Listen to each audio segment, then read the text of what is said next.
नमस्कार दोस्तों, आपका दोस्त यश सिंह बोल रहा हूं दोस्तों, मैं आशा करता हूं आप सभी बहुत अच्छे होंगे।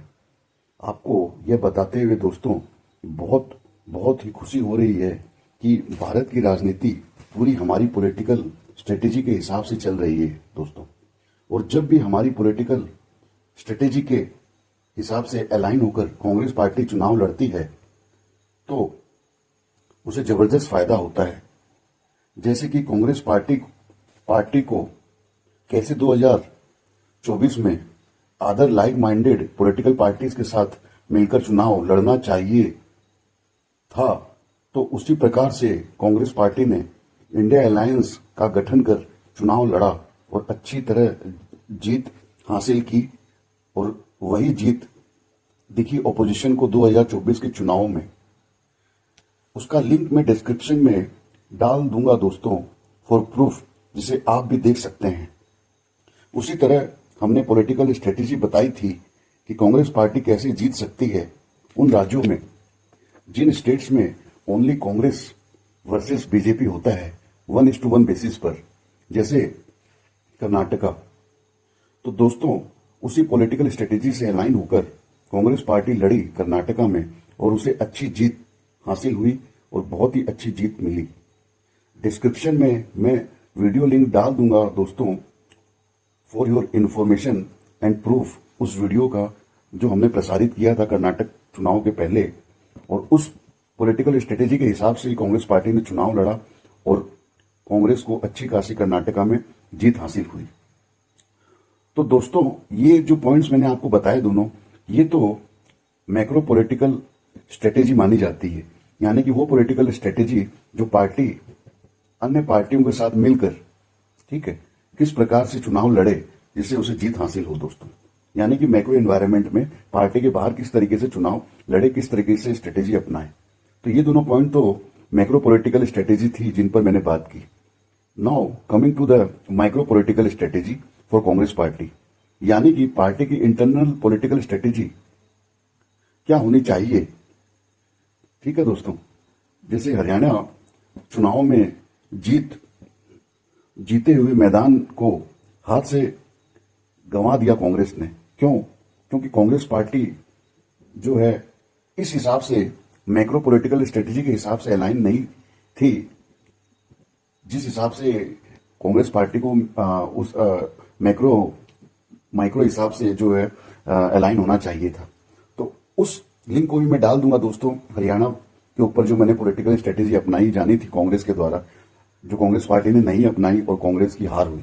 तो इस लिंक को भी मैं प्रूफ के लिए डाल दूंगा, तो आपको समझ में आएगा कि हमारी पॉलिटिकल स्ट्रेटेजी जो हम बताते हैं उसमें जब भी अलाइन होती है कांग्रेस पार्टी तो उसे अच्छी जीत दिखाई देती, बढ़त मिलती है। लेकिन जब भी हमारी जो पॉलिटिकल स्ट्रेटेजी है उससे अलाइन नहीं होती है कांग्रेस पार्टी, तो उसे जो है हार का सामना देखना पड़ता है दोस्तों, और जीते हुए मैदान को भी हाथों से गंवाना पड़ता है।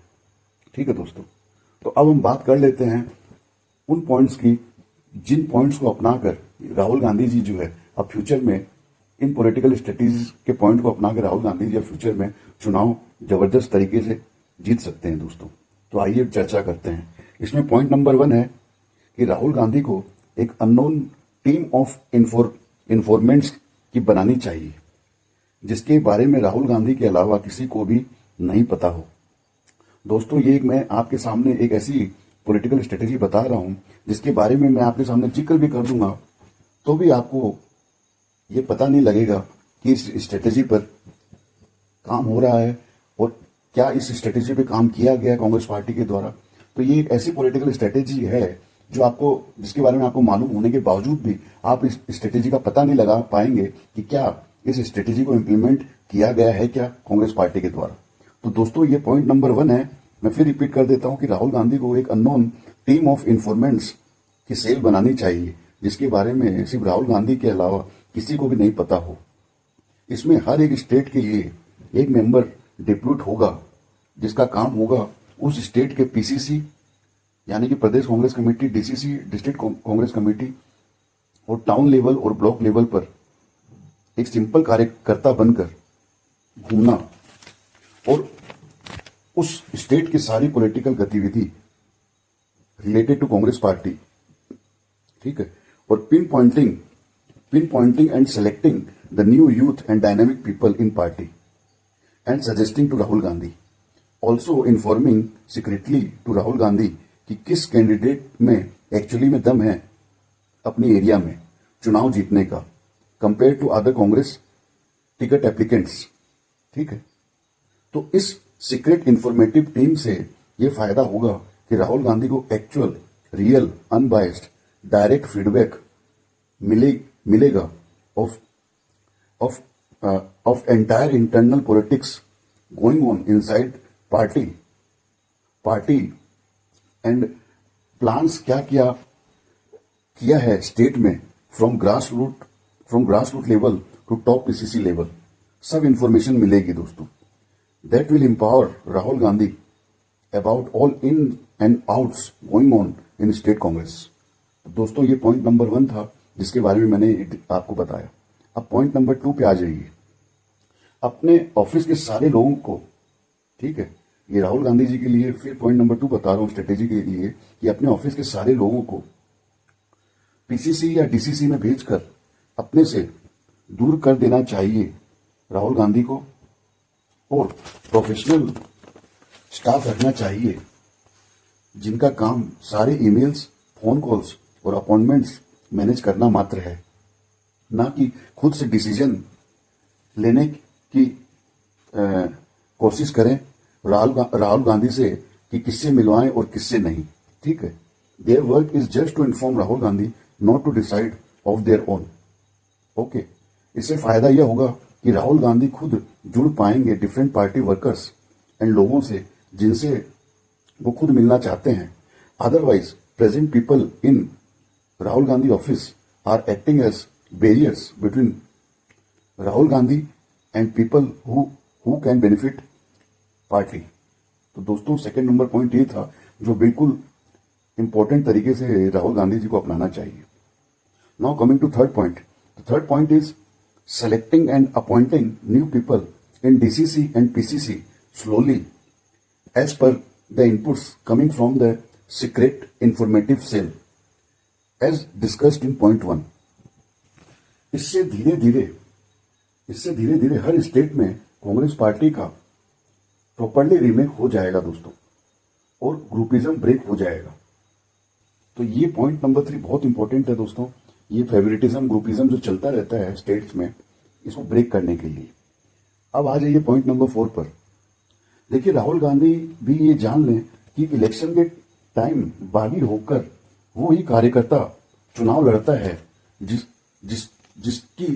जिसको असल में पकड़ होती है अपनी एरिया में, क्योंकि उसने लोगों का काम किया होता है, लेकिन फिर भी उसे because of internal politics, groupism and favouritism ticket नहीं मिलती पार्टी से।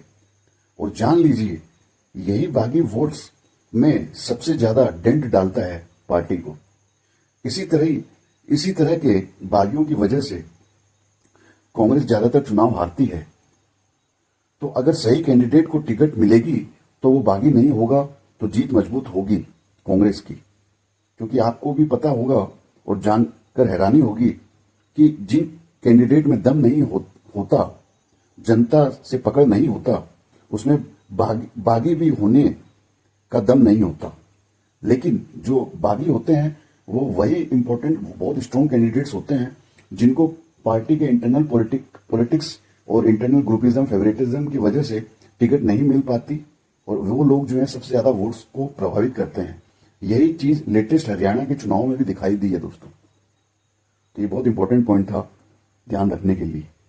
फिर नेक्स्ट पॉइंट में आ जाते हैं कि हर राज्य चुनाव में अगर किसी एमएलए को रियल में री इलेक्ट होने की ताकत दिखती है, यानी कि पार्टी को जिस भी एमएलए में री इलेक्ट होने की ताकत दिखती है, ठीक है, बिकॉज ऑफ हिज परफॉर्मेंस, जो कि सीक्रेट इंफॉर्मेटिव सेल से बराबर मिल ही जाएगी, तो ही उसे उस एमएलए को फिर से टिकट दे कांग्रेस पार्टी। अदरवाइज ज्यादातर एमएलए की टिकट काट दे to curb anti incumbency for that seat.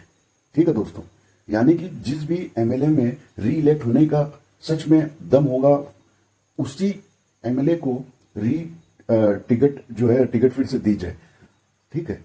तो ये तो जो सीक्रेट इंफॉर्मेटिव सेल है राहुल गांधी जी की, वो तो इन्फॉर्मेशन दे ही देगी कि ये एमएलए, इस एमएलए को क्या वापस फिर से टिकट देना चाहिए इन नेक्स्ट चुनाव के लिए। अगर ये इन्फॉर्मेशन ऐसी आती है कि इस एमएलए को फिर चुनाव के लिए टिकट नहीं देनी चाहिए, ठीक है, तो उस ज्यादातर ऐसे एमएलए का टिकट जो है काट देना चाहिए। इससे क्या होता है कि एंटी इनकम्बेंसी जो होती है उस सीट के लिए, वह उसे कर्व किया जा सकता है। ये स्ट्रेटेजी बहुत ज्यादा बीजेपी इस्तेमाल करती है और ये स्ट्रेटेजी जो है कांग्रेस को भी इस्तेमाल करनी पड़ेगी दोस्तों। Now coming to the next strategy, next point. इसी तरह एआईसीसी में भी जो लोग पोजीशन लेकर बैठे हुए हैं, उनके क्षेत्रों में भी जो मैंने पॉइंट नंबर 1 में डिस्कस किया था, सीक्रेट इंफॉर्मेशन सेल, उसी सीक्रेट इंफॉर्मेशन सेल के लोगों को राहुल गांधी जी के द्वारा भेजकर पता करवाना चाहिए कि ये जो लोग जो एआईसीसी में पोजीशंस लेके बैठे हुए हैं, इन लोगों का अपनी एरियाज में कुछ पकड़ भी है या यूं ही पोजीशंस लेकर बैठे हुए हैं एआईसीसी में। जिनमें भी दम नहीं है, ऐसा रिपोर्ट आती है, तो उनको तत्काल रूप से बाहर कर देना चाहिए और रियल वर्दी लोगों को उन पोजीशन पे पोस्ट करना चाहिए।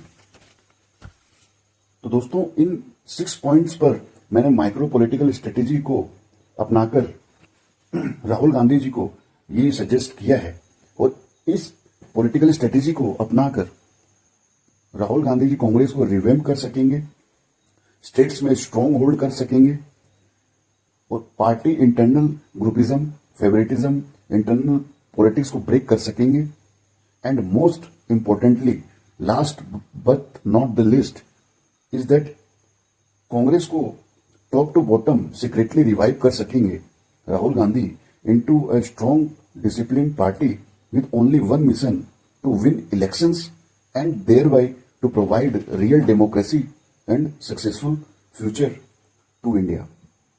तो दोस्तों, ये सारे इंपॉर्टेंट जो है माइक्रो पॉलिटिकल स्ट्रेटेजी के मैंने डिस्कस किया आपके सामने और मैं चाहता हूं कि ये सारे जो इंफॉर्मेटिव पॉइंट्स जो थे ये कांग्रेस पार्टी अपनाएगी और मुझे ऐसा लगता भी है कि मेरे जो बहुत सारे जो मैं स्ट्रेटेजी के पॉइंट्स बताता हूं उसे अपनाया भी जा रहा है कांग्रेस पार्टी के द्वारा। और जहां भी कांग्रेस पार्टी जो है हमारे बताए गए जो स्ट्रेटेजी है उससे अलाइन नहीं होती, तो वहां पे जो है जीत भी नहीं मिलती है कांग्रेस पार्टी को, क्योंकि जो पॉलिटिकल जो हमने पकड़ी है, जो पॉलिटिक्स की जिस प्रकार से जा रही है भारतवर्ष में, उसके हिसाब से अलाइन जो भी पॉलिटिकल पार्टी हो जाती है उसे बढ़त दिखाई देती है, उसे जीत दिखाई देती है दोस्तों।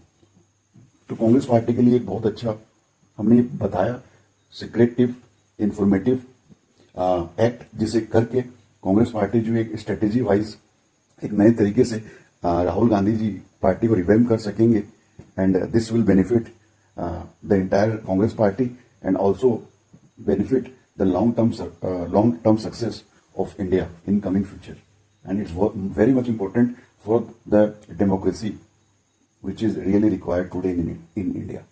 आपका जुड़ने के लिए दोस्तों बहुत बहुत धन्यवाद। आपका भी अगर कुछ राय हो तो आप प्लीज मेंशन कीजिए और अगर आपको अच्छा लगा ये जो मैंने बताया स्ट्रेटेजी, तो उसे आप अपने दोस्तों में और अपने लोगों में शेयर कीजिए, जिससे जो है इंडिया में डेमोक्रेसी और भी स्ट्रांग हो सके दोस्तों। आप जुड़ते हैं, आपका फिर से तहे दिल से बहुत बहुत धन्यवाद। आपका दोस्त यश सिंह साइनिंग ऑफ। सत्यमेव जयते।